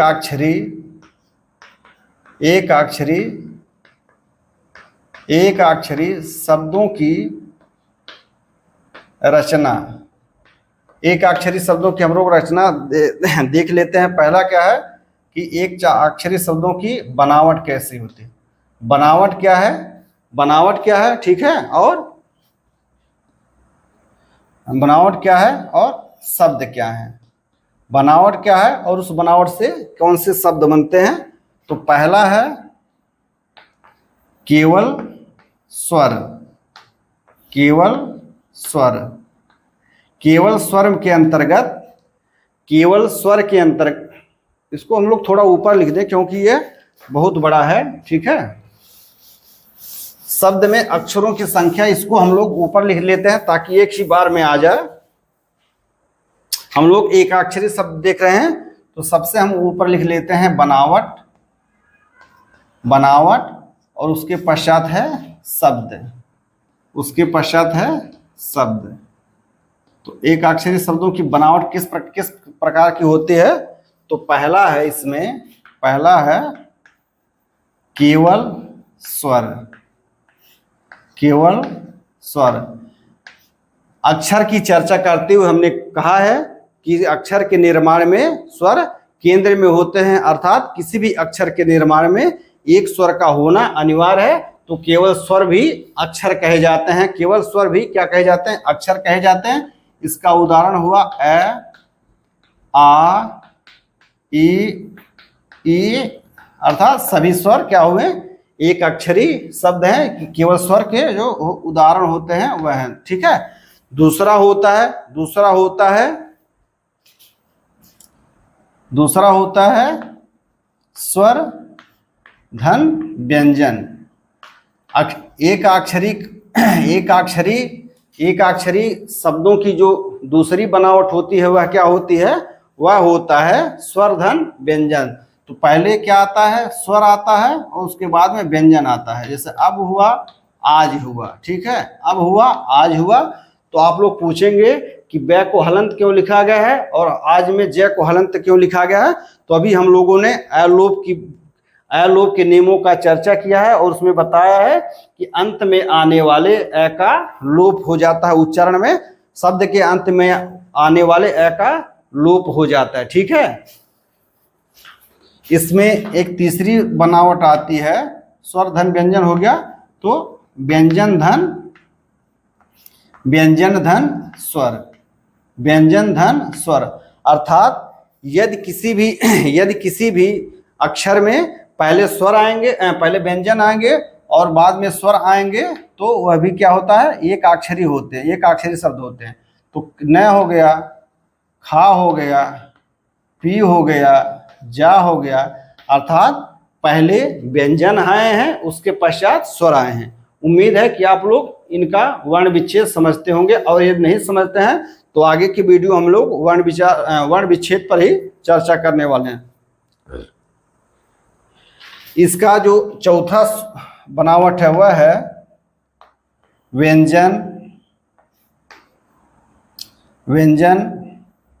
धन स्वर धन व्यंजन, धन स्वर धन व्यंजन। एक अक्षरी शब्दों की क्या बनावट है, तो उसकी चौथी बनावट है व्यंजन धन स्वर धन व्यंजन। ठीक है। उदाहरण क्या है, जैसे घर, सांप, रात। अर्थात पहले व्यंजन आता है, यानी घ में पहले व्यंजन हल सहित घ है, फिर है, और उसके बाद यहाँ व्यंजन है, और अंत में आने वाले अंत वाले व्यंजन में क्या होता है, यह हल सहित अंत वाला व्यंजन होता है। इसमें से क्या होता है, स्वर अ का लोप हो जाता है। ठीक है। इसका जो पांचवा बनावट है, हम लोग अब व्यंजन को केवल इतना लिखेंगे, व्यंजन धन स्वर। आप लोग समझ जाएंगे क्योंकि इसमें दो ही टर्म आ रहे हैं, स्वर और व्यंजन और स्वर। क्या है पांचवा, व्यंजन और स्वर हैं। तो ये क्या हो गए, क्या,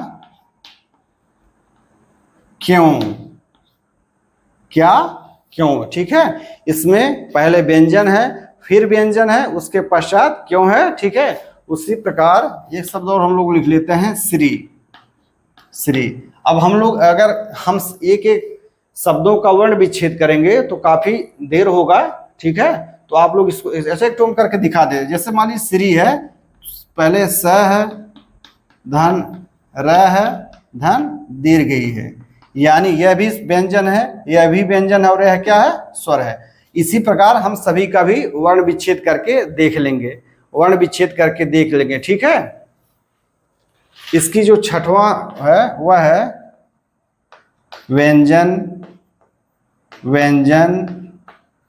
स्वर धन व्यंजन। एक अक्षरी शब्दों की जो बनावट है वह उसका छठवां भाग है व्यंजन स्वर और व्यंजन। छठवां क्या है, व्यंजन स्वर और व्यंजन। तो इसमें क्या है, इसमें है जैसे प्यास, ठीक है, क्या हो गया, प्यास। इसी प्रकार एक शब्द है द्वेष, प्यास द्वेष, ठीक है, प्यास, द्वेष, क्रम हो सकता है, ठीक है, क्रम हो सकता है। हम लोग जब इसका वर्ण विच्छेद करेंगे, इसी तरह से वर्ण विच्छेद करेंगे तो हमको यह संरचना प्राप्त हो जाएगी, यह संरचना प्राप्त हो जाएगी। इसका जो 7वां भाग है, इसका जो 7वां वर्गीकरण है उसको देख लेते हैं। इसका जो 7वां बनावट हुआ है स्वर धन व्यंजन धन व्यंजन, स्वर धन व्यंजन धन व्यंजन। 7वां इसका जो बनावट है वह क्या है, वह स्वर धन व्यंजन धन व्यंजन। यह क्या हुआ, जैसे हुआ अंत, अंत हो गया। जैसे स्वर है, अस्वर है, न भी व्यंजन है और हल सहित त भी क्या है, वह भी व्यंजन है, अंत हो गया, ठीक है। उसी प्रकार इत्र हो गया, इसी प्रकार क्या हो गया, इत्र हो गया। यहाँ पर हमने एलोप के नियम में पढ़ा है कि यदि संयुक्त व्यंजन आते हैं तो उनका एलोप प्रायः नहीं होता है, लेकिन यहाँ पे होता है, हमेशा नहीं होता है, ऐसा नहीं है, प्रायः नहीं होता, ठीक है। फिर इसका जो 8वां रचना है वह है, 8वां है वह है व्यंजन व्यंजन व्यंजन और स्वर, व्यंजन व्यंजन व्यंजन स्वर, अर्थात 3 व्यंजन रहेंगे और स्वर आ जाएगा। तो क्या है इसका उदाहरण, तो है स्त्री, ठीक है। इसको देख लेते हैं, स धन त धन र धन दीर्घ ई, ठीक है, स्त्री। यानी यह भी व्यंजन है, यह भी व्यंजन है, यह भी व्यंजन है और यह क्या है, स्वर है, ठीक है। यह क्या है, स्वर है, यह क्या है, स्वर है। इसका 9वां संरचना है, इसका 9वां संरचना क्या है, इसका 9वां संरचना क्या है, स्वर व्यंजन व्यंजन व्यंजन, स्वर धन व्यंजन धन व्यंजन धन व्यंजन। तो इसमें कौन सा है, तो इसमें है अस्त्र, ठीक है। इसमें कौन सा शब्द आ सकता है, तो इसमें आता है अस्त्र, अस्त्र आता है और इंद्र आता है, अस्त्र आता है और इंद्र आता है, ठीक है। अब हम लोग 10वां संरचना देख लेते हैं। एक अक्षरी शब्दों की जो बनावट है उसका हम लोग 10वां संरचना देख सकते हैं। तो वह क्या है, व्यंजन स्वर व्यंजन व्यंजन, व्यंजन स्वर व्यंजन व्यंजन, व्यंजन स्वर व्यंजन व्यंजन, व्यंजन स्वर व्यंजन व्यंजन। इसमें कौन से हो गए, तो इसमें हो गए हैं संत, संत, संत हो गया, पुत्र हो गया, ठीक है, संत हो गया, पुत्र हो गया। अब इसका जो 11वां संरचना है या जो 11वां बनावट है उसके विषय में हम लोग चर्चा कर लेते हैं। तो इसका जो 11वां बनावट है वह है व्यंजन स्वर व्यंजन व्यंजन, व्यंजन स्वर व्यंजन व्यंजन धन व्यंजन, व्यंजन स्वर व्यंजन व्यंजन। यानी पहले व्यंजन है फिर स्वर है, उसके पश्चात लगातार 3 व्यंजन है, लगातार 3 व्यंजन है। तो कौन सा हो गया, इसका एक उदाहरण हो गया शस्त्र। कौन सा उदाहरण हो गया, एक उदाहरण हो गया शस्त्र। एक उदाहरण क्या हो गया, शस्त्र हो गया। और क्या हो गया, और हो गया सूक्ष्म, शस्त्र हो गया, और क्या हो गया, और हो गया सूक्ष्म हो गया, ठीक है। यदि आप लोग इन सब का वर्ण विच्छेद नहीं कर पाएंगे तो आप लोग कमेंट के माध्यम से पूछिए, हम इन सब का वर्ण विच्छेद आप करके बता देंगे। यदि सभी शब्दों का यहाँ वर्ण विच्छेद किया जाएगा तो काफी वीडियो लंबी हो जाएगी, काफी समय लगेगा। 12वां इसकी जो संरचना होती है वह होता है व्यंजन व्यंजन स्वर व्यंजन व्यंजन, व्यंजन व्यंजन स्वर व्यंजन व्यंजन, व्यंजन, व्यंजन स्वर, व्यंजन, व्यंजन, व्यंजन स्वर और व्यंजन। इसमें कौन से शब्द होते हैं? तो इसमें शब्द एक है प्राप्त। इसकी जो संरचना है उसमें पहले व्यंजन आता है, फिर व्यंजन आता है, फिर स्वर आता है, फिर व्यंजन आता है और फिर व्यंजन आता है। और एक शब्द क्या लिख सकते हैं? तो एक शब्द अगर हम लोग व्यस्त, व्यस्त, ठीक है। तो इसमें पहले व्यंजन, फिर व्यंजन, फिर स्वर, फिर व्यंजन, फिर व्यंजन आता है। इसी प्रकार तीसरा है 13वां है व्यंजन स्वर व्यंजन व्यंजन व्यंजन। 13वां है व्यंजन।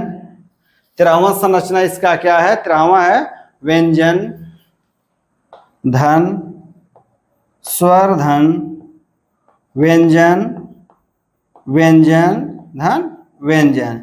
इसका जो संरचना है 13वें का है, पहला है व्यंजन, फिर स्वर, फिर व्यंजन, व्यंजन, व्यंजन। इसका एक उदाहरण है वर्ष, इसका उदाहरण है वर्ष, ठीक है। इसका क्या उदाहरण है? वर्ष है, वर्ष है।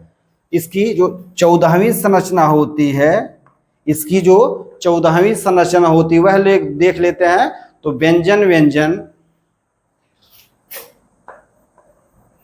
व्यंजन व्यंजन स्वर व्यंजन व्यंजन व्यंजन। 14वीं संरचना क्या होती है? तो 14वीं संरचना है व्यंजन व्यंजन स्वर व्यंजन व्यंजन, ठीक है। तो इसका उदाहरण क्या हो गया? तो इसका उदाहरण हो गया स्वास्थ्य। इसका उदाहरण क्या हो गया? स्वास्थ्य। यह सभी उदाहरण जो हैं आप लोग ध्यान दीजिएगा, हमने तो बताना, ये जो सभी उदाहरण हैं वह क्या है? वह लिखित रूप के आधार पर नहीं है, बल्कि किस रूप के आधार पर हैं? यह सभी उच्चरित रूप के आधार पर हैं। लिखित रूप में सब में स्वर अ है, लेकिन उच्चरित रूप में क्या है? स्वर अ का लोप हो गया है। तो इस बात को आप लोग ध्यान में दीजिएगा कि यह जो सभी उदाहरण दिए जा रहे हैं वह शब्दों के उच्चरित रूप के आधार पर हैं, न कि लिखित रूप में। इसका जो 15वीं संरचना होती है, इसकी जो 15वीं संरचना होती है, जो 15वां बनावट होता हुआ होता है व्यंजन व्यंजन व्यंजन स्वर व्यंजन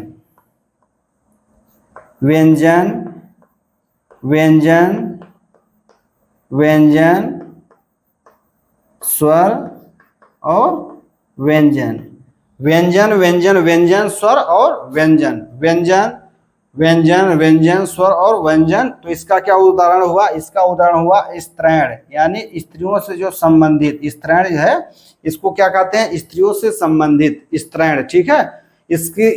इसी प्रकार इसका जो 16वां संरचना है, इसका जो 16वां संरचना है वह कौन सा है? तो वह है व्यंजन व्यंजन व्यंजन व्यंजन व्यंजन व्यंजन स्वर व्यंजन धन व्यंजन, व्यंजन व्यंजन व्यंजन स्वर व्यंजन व्यंजन। तो क्या है इसका उदाहरण? तो इसका उदाहरण है स्पृश्य, स्पृश्य, स्पृश्य क्या है? और स्त्रीत्व। इसका उदाहरण है अस्पृश्य और स्त्रीत्व, अस्पृश्य और स्त्रीत्व, ठीक है। इसकी जो 17वीं संरचना है वह है व्यंजन व्यंजन व्यंजन धन स्वर धन व्यंजन धन व्यंजन धन व्यंजन। तो इसका क्या उदाहरण हुआ? इसका उदाहरण हो गया अस्पृष्ट,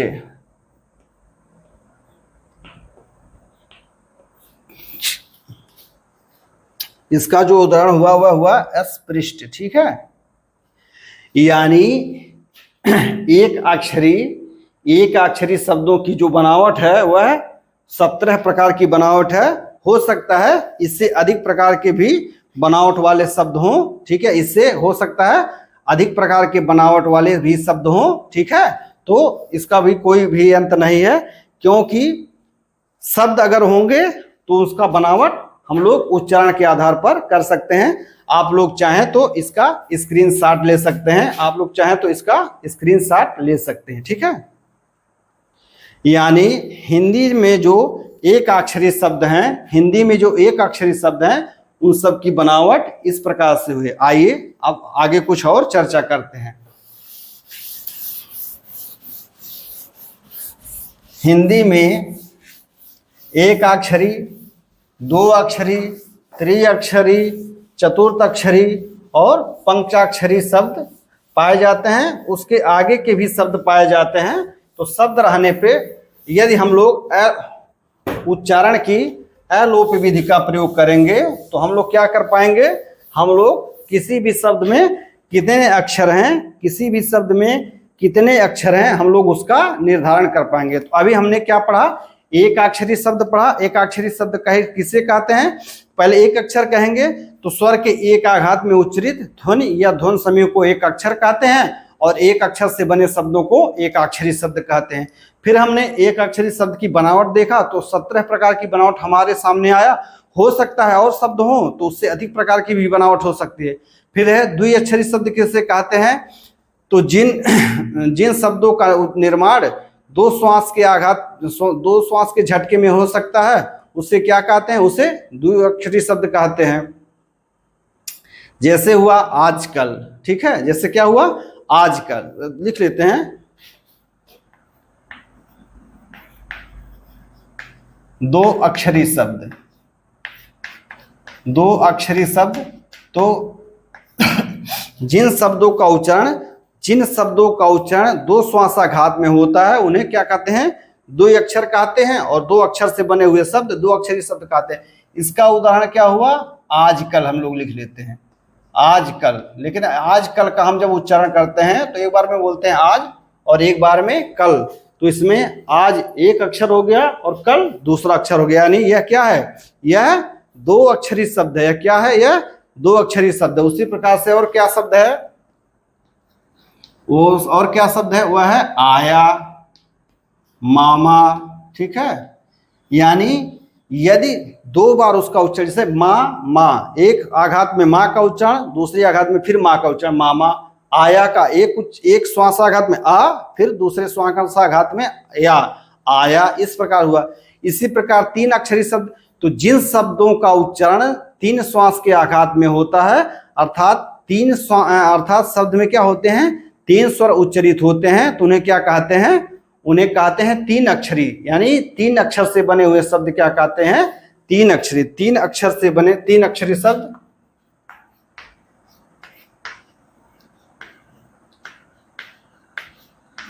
तीन अक्षरी शब्द, तो तीन अक्षर से बने शब्द, तीन अक्षर से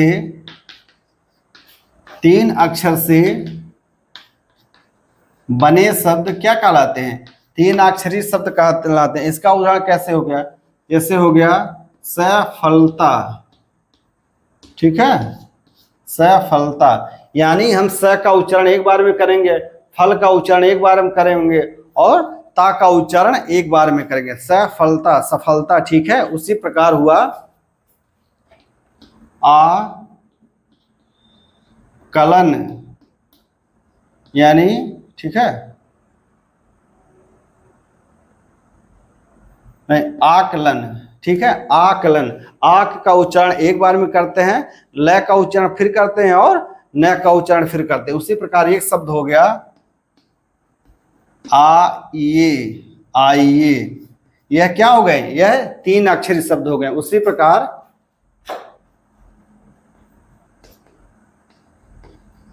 चार अक्षरी शब्द कौन होते हैं, तो चार अक्षर से बने हुए शब्द क्या कहते हैं, चार अक्षरी शब्द। चार अक्षर से बने शब्द क्या कहते हैं, चार अक्षर शब्द कहते हैं। उसी प्रकार कौन कौन से हैं, जैसे है, जैसे कौन सा शब्द है, जैसे हुआ अधिकारी, जैसे कौन सा हुआ अधिकारी, ठीक है, अधिकारी। फिर क्या हुआ वफादारी, फिर शब्द क्या हुआ आइएगा, क्या हुआ, ये इसका उच्चारण हम करेंगे तो चार बार हमको श्वासाघात करना पड़ेगा। इसी प्रकार हुए पंचाक्षरी शब्द। पंचाक्षरी शब्द क्या हुए? ठीक है, तो 5 अक्षर से बने शब्द, अर्थात यदि किसी शब्द के उच्चारण में हमको 5 बार श्वासाघात लेना पड़ता है तो क्या कहते हैं? उन्हें पंचाक्षरी करते हैं। जैसे क्या हुआ? अनु, अनुनासिकता, अनुनासिकता।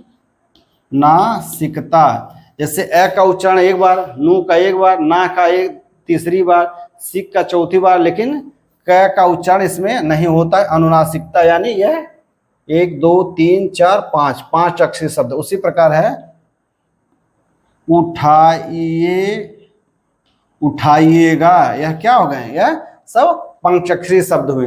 अर्थात यदि हम अक्षर का निर्धारण करना जान ले तो हम लोग 1 अक्षरी शब्द, 2 अक्षरी शब्द, 3 अक्षरी शब्द, 4 अक्षरी शब्द या इससे अधिक भी जो शब्द होते हैं, अक्षरी शब्द होते हैं,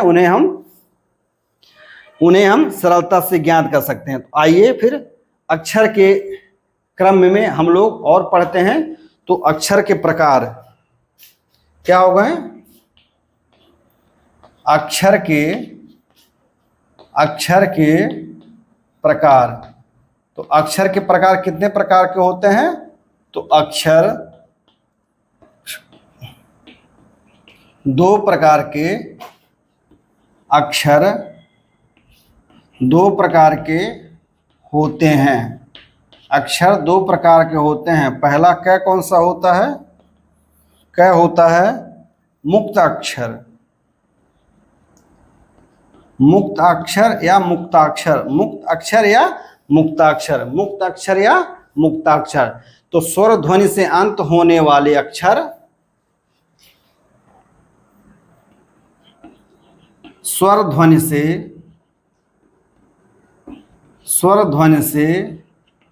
अंत होने वाले अक्षर, स्वर ध्वनि से अंत होने वाले अक्षर, स्वर ध्वनि से अंत होने वाले अक्षर मुक्ताक्षर कहलाते हैं। मुक्ताक्षर कहे जाते हैं।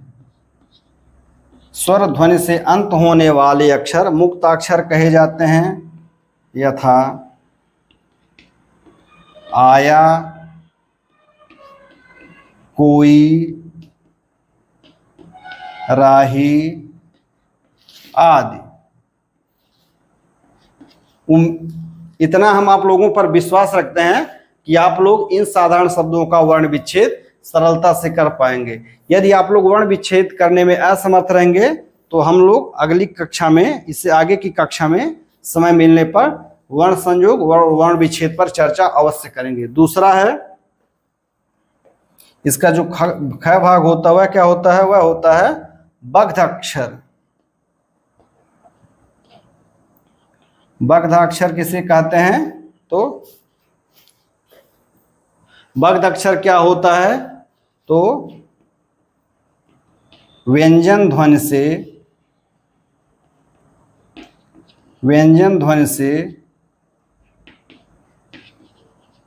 अंत होने वाले, व्यंजन ध्वनि से अंत होने वाले अक्षर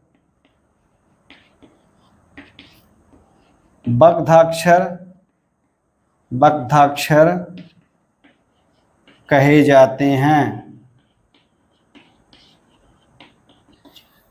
व्यंजन ध्वनि से अंत होने वाले अक्षर बद्धाक्षर या बद्धाक्षर कहे जाते हैं। जैसे